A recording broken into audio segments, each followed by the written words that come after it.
केम pathway. हमने पिछले video में C3 साइकिल, C2 साइकिल और C4 साइकिल देखा था।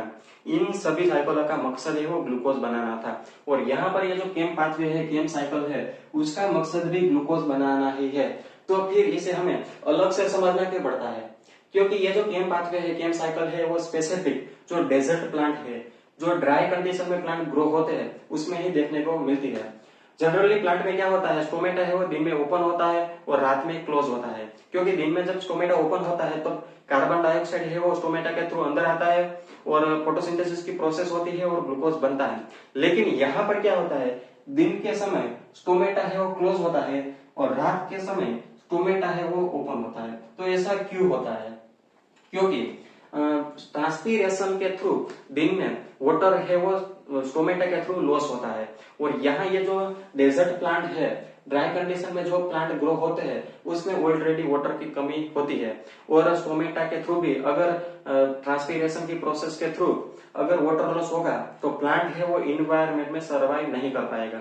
इसीलिए यहाँ पर ये जो प्लांट है, केम प्लांट, वो दिन में स्टोमेटा क्लोज रखता है। तो यहाँ पर किस तरह से फोटोसिंथेसिस की प्रोसेस होती है वो हम समझे तो यहाँ पर रात में क्या होता है, ये स्टोमेटा के थ्रू कार्बन डाइऑक्साइड को अंदर ले लेता है। यहाँ पर जो कार्बन डाइऑक्साइड है वो हाइड्रोकार्बन के रूप में होगा। यहाँ पर हाइड्रोकार्बन और पीईपी मतलब फॉस्फोइनोल पाइरुवेट एक दूसरे से बाइंड होकर क्या बनाते हैं, 4 कार्बन वाला ऑर्गेनिक कंपाउंड बनाते हैं जिसका नाम है OAA मतलब ऑक्सैलेट, जिसे हम ऑक्सैलिक एसिड भी कहते हैं। यहाँ पर फॉस्फेट है वो रिलीज होता है और एंजाइम कौन सा वर्क करता है, PEPC मतलब फॉस्फोइनोल पाइरुवेट कार्बोक्सिलेज। अब ये जो ऑक्सैलेट बना वो मेलेट में कन्वर्ट होता है और यहाँ NADS है वो NAD+ में कन्वर्ट होता है। यहाँ एंजाइम कौन सा वर्क करता है, MDS मतलब मेलेट डिहाइड्रोजिनेज। और ये जो मेलेट बनता है वो वैक्यूल में मेलिक एसिड के रूप में स्टोरेज होता है। अब ये जो रात के समय मेलिक एसिड के रूप में जो कार्बन है वो स्टोरेज हुआ, वो दिन में फिर से मेलेट में कन्वर्ट होता है। यहाँ मेलेट के अंदर कार्बन के नंबर कितने हैं, 4। अभी ये जो मेलेट है वो पाइरुवेट में कन्वर्ट होता है।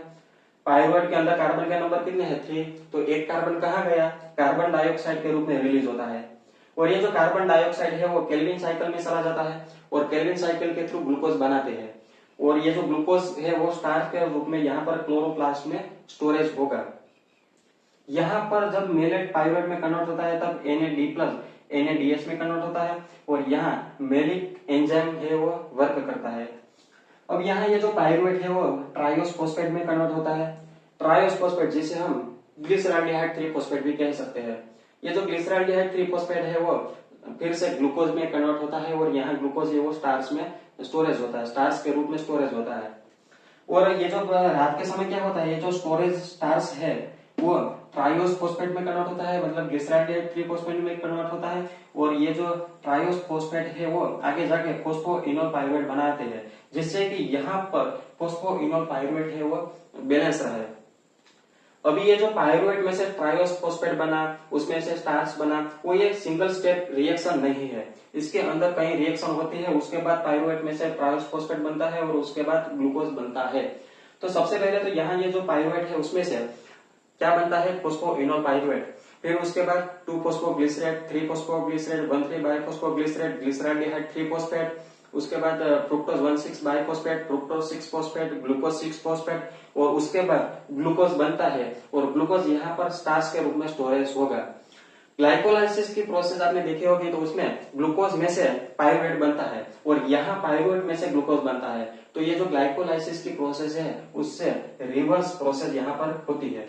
और यहाँ रात के समय क्या होता है, ये जो स्टोरेज स्टार्च है उसमें से फॉस्फोइनोल पाइरुवेट बनता है, वो भी एक सिंगल स्टेप रिएक्शन नहीं है, उसके अंदर भी कई रिएक्शन होती है। जैसे कि ग्लूकोज सबसे पहले ग्लूकोज 6 फॉस्फेट में कन्वर्ट होगा, उसके बाद फ्रुक्टोज 6 फॉस्फेट, फ्रुक्टोज 1,6-बाइफॉस्फेट, ग्लिसरॉल्डिहाइड 3 फॉस्फेट मतलब ट्रायोस फॉस्फेट, उसके बाद वो 1,3-बाइफॉस्फोग्लिसरेट, 3-फॉस्फोग्लिसरेट, 2-फॉस्फोग्लिसरेट और उसके बाद फॉस्फोइनोल पाइरुवेट में कन्वर्ट होता है। और ग्लाइकोलाइसिस की प्रोसेस में क्या होता है, ये जो फॉस्फोइनोल पाइरुवेट है वो फिर से आगे प्रोसेस में इन्वॉल्व होता है और फॉस्फोइनोल पाइरुवेट में से पाइवट बनता है, लेकिन यहाँ पर ये जो फॉस्फोइनोल पाइवट बना वो हाइड्रोकार्बन के साथ बाइंड होकर ऑक्जेलेट बना देते हैं। यहाँ पर ऑक्जेलेट है वो मेलेट में कन्वर्ट होता है तब NADH है वो NAD+ में कन्वर्ट होता है, और मेलेट जब पाइरुवेट में कन्वर्ट होता है तब NAD+ है वो NADH में फिर से कन्वर्ट हो जाता है, जिससे कि यहाँ पर NADH है वो बैलेंस रहते हैं। और लाइट रिएक्शन में जो ATPN 12 NADPH2 बनते थे वो केल्विन साइकिल में यूज हो जाते हैं। अब हम देखते हैं कि ये जो केम पाथवे है, केम साइकिल है, उसका नाम केम पाथवे ही क्यों रखा गया। केम मतलब कि क्रेसुलेशियन एसिड मेटाबॉलिज्म। सबसे पहले ये केम पाथवे को क्रेसुलेशियन जो फैमिली है उसके प्लांट के अंदर ये पाथवे है वो डिस्कवर किया गया, इसीलिए यहाँ पर हम क्रेसुलेशियन एसिड मेटाबॉलिज्म कहते हैं। और एसिड मेटाबॉलिज्म मतलब कि यहाँ पर जो मेलिक एसिड के रूप में रात के समय कोरेस कार्बन था और दिन के समय उसमें से फिर से कार्बन डाइऑक्साइड है वो रिलीज होता है और वो केल्विन साइकिल में एंटर करता है और उसके थ्रू ग्लूकोज बनाता है।